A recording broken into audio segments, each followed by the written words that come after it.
Okay, so I want to talk about the child free woman.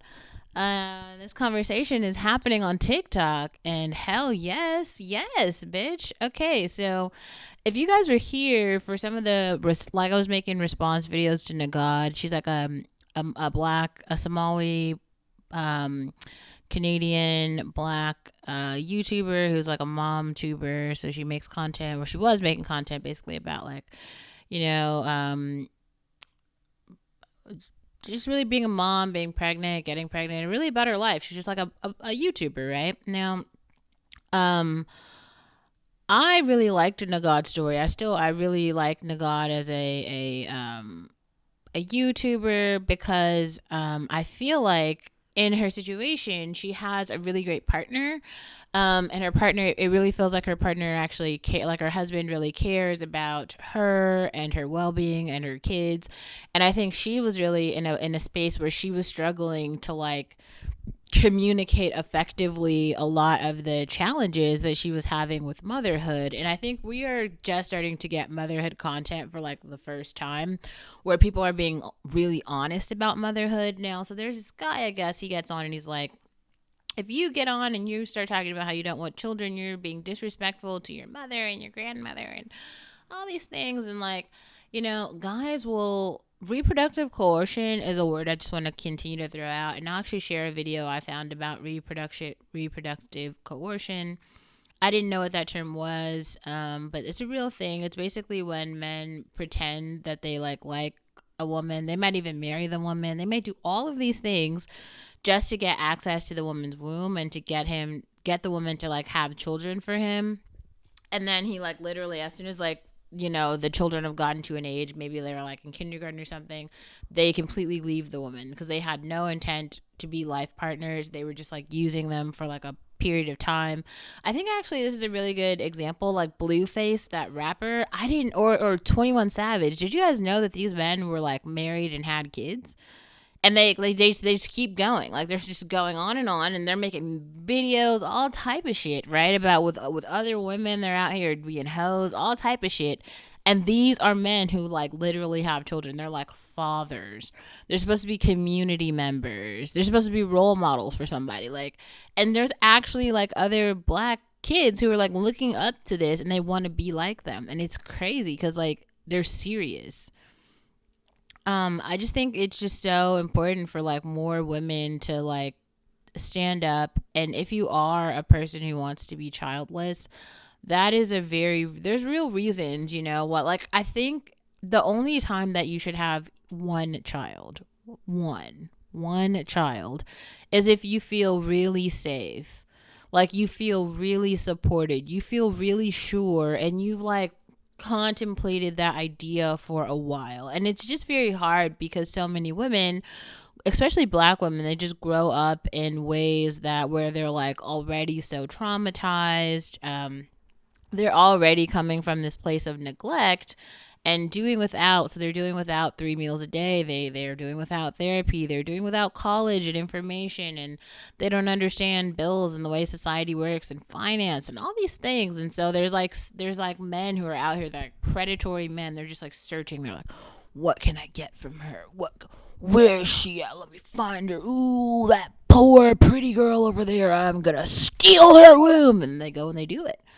That's why I say, like, I think Nagad's husband trapped her. I think he did. I mean, she could have been so much. She could have decided next year to go be a supermodel, and she would have been on the runway. She could have decided to go get 3 more degrees and move to California. Like, she could have done so much. But instead, like, her very valuable time is being used to raise 2 children. And I'm not saying that's a bad thing, because it does sound like she's choosing to be a mother, and that's good.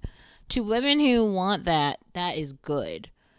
But, like, you can't force women to want it.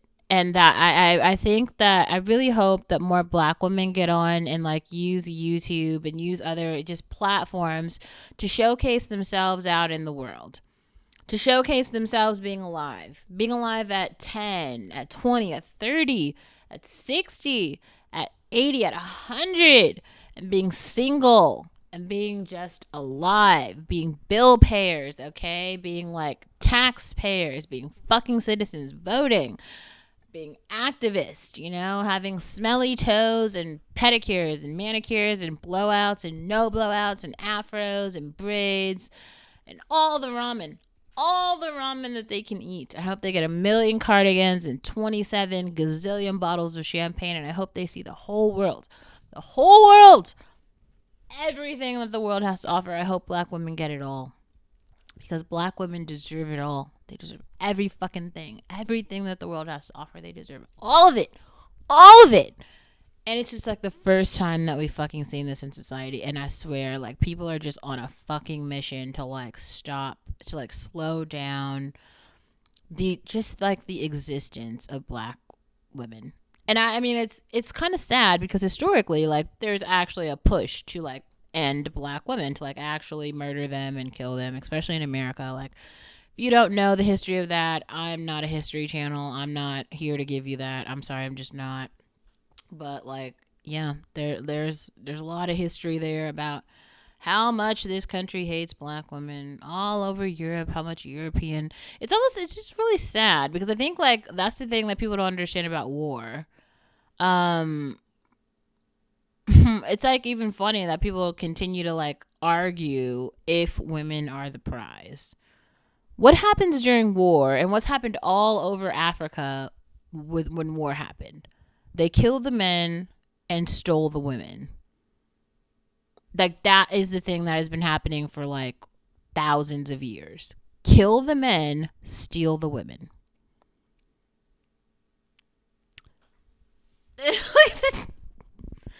Stronger, richer men will kill the man and steal his wife every fucking time. There is not another thing. That is the way of the world, and it will just continue to be that way. But I mean, I will say that we do have a lot more women in power. Okay, women with guns and women with money who can just simply pretty much buy protection and buy comfort. And you should buy. That's why having an apartment is important. I think a lot of women, especially poor black women, don't understand, like, your mother and your parents can't actually help you because they don't have the money. If they did have the money or the wherewithal to know that, like, you could have an apartment in a safe neighborhood, and then if something happened, you could actually call the police and you could report it and you could tell your neighbors and they would actually care. Unfortunately, in the projects, that doesn't happen. Nobody cares because, like, nobody cares about poor people. Because it's, I mean, when you really think about it, in America, it's like, why would people like choose to be poor? Like, why would you choose to have 10 kids and live in the projects when we already saw, what's that show, Good Times or whatever? That's not a Good Times was not a good time. That was a story about poverty. So, like, I don't know. The Cosby Show was a good time. Claire was a fucking lawyer and Cliff was a doctor. They had a good time. Good Times is not a show about a good time. They had a really bad time in the projects. Like, that's not fun. Go ask somebody who lived in the projects. It ain't fun over there. Like, go listen to those, like, early Jay-Z tracks. I feel like we all know, like, it ain't fun living in the projects. And, like, all the immigrants, even who are coming over, can tell you. Like, they all have 1,000,000 children, too. Do you see a whole bunch of channels where all the immigrants are like, welcome to public housing, we love it here? That's what's happening. Like, the Ukrainian immigrants, the Mexican people who are coming over complaining in hotels, as you see, what are they doing every day? They're, like, marching like Martin Luther King up and down the street. We want shit. We want money. We need affirmative action. We need housing. People of color. Oh, we need resources. You know why? Because, like everybody else who's been here for a very long time, we all actually understand it. There is a cost of living for a human. Like, every life has a cost of living. I've tried to make this channel to be like the economy ticket, to show you kind of like the bare minimum you need at each step in order to, like, get to the next step. I'm at the apartment step, okay? Like, and I might just spend the rest of my life at this apartment step. Like, I mean, I'll probably buy a home eventually, but maybe not. I don't know. Like, this apartment step is a real step, okay? It's just like the step when you're like, I pay rent to an apartment manager. I go to work every, like, during the week. And then when I get off of work, I can come on. I can make, like, a YouTube video I have to go and buy my dinner every night. My dinner costs money. Okay. My cocktails cost money. The internet costs money. My phone bill, it all costs money. There's everything costs money. It just costs a lot of money. And yeah, it just does. So I'm just very confused about the people, especially the like broke black men, the men with no jobs. Like, what are we doing here? Because like everybody knows that it all costs money. It like just nothing is free. Not a sandwich, not a bottle of water, not a cup of coffee, not a bed, not a nothing. So like, why are they out here pretending like things are free? Like, how do we actually have like a whole bunch of Tyrones? Like, it just like I don't like a whole bunch of baby boys. You know, it's like the black women who they let their kids, they're still living at home. They're like over 18 and they just won't put them out. They're like, what is happening? Grown ass men. I'm sorry. Like an 18-year-old kid, is he in college? No. Like, why are they still living at home? Why? Explain it. Like, you just won't let anybody grow up. And then they're wondering why everyone is like a Tyrone. Wonder no further. Being childless, like most of these men out here can't afford. Like it really, I appreciate the woman on TikTok who talked about like how her family earned $350,000 a year to raise her, you know, and it just costs a lot of money. And so she's gonna have a kid with inflation. She was like counting the numbers. She's like, nah, it's probably gonna cost like $650,000. It's true. It costs a lot of money. Raising productive members in society costs money. That's why like usually like how do you say it?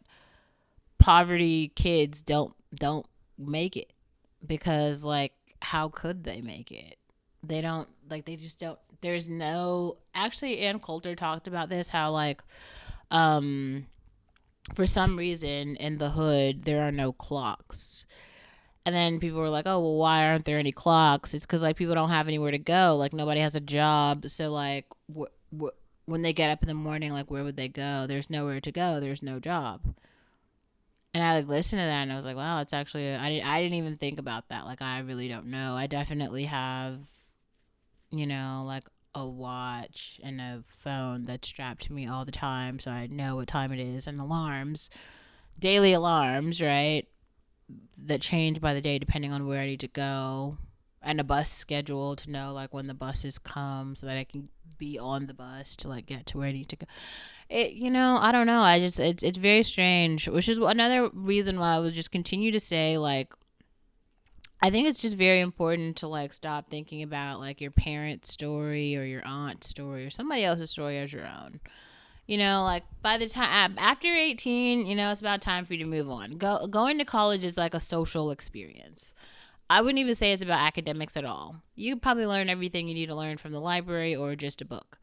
But you need to go to like meet the other people in the world and just like learn how to live away from your parents. And hopefully you're going to do that after. And it's really sad because a lot of Americans are actually, once they see kind of like what else is out there and the way that people are making decisions about stuff, and they see like a lot of people are actually not choosing to like have families, and so the population numbers are getting smaller. And that's a real thing. And like Elon Musk has talked about it, and I think some people think it's funny. But even more than it just being funny, it's actually more like true. It's true. Why? Because Americans want to, especially Americans who have education, they actually want to live better. Like the society that we live in right now is kind of fucked up. And I think the woman who said it right. She was like, why would you want to bring someone into a society that's like this? Especially as a black woman. Society is not safe for a black woman. Another black woman made a really good point. It's actually very dangerous to give birth as a black woman. A lot of black women die during birth. A lot of black women actually have like really extreme health concerns like fibroids and things like that. And a lot of stuff is actually about repressed feelings. So black women have like all of these feelings and they don't have anyone to talk about it, to talk to about it. They don't really have therapy services. So instead of like crying out their feelings or even having like really songs that have talked about it, like I feel like Haley Williams doesn't even understand like what she was able to do with like Petals for Armor, which was a song that talks about like life after divorce, an entire album that talks about life after divorce, which I will continue to say it like it unpacks serious emotions like anger, disgust, revenge, clarity. Okay, those are complex emotions that I feel like you really start to see. There are scenarios that happen in adulthood that give you the experience to be able to relate to that emotion. And so sometimes you can like read about it, but like you don't understand like when you would feel that. And then reality hits. And it kind of sometimes it hits you like a fucking bag of bricks and you're like, "Oh, that's why they feel like that." It's like, yeah. So,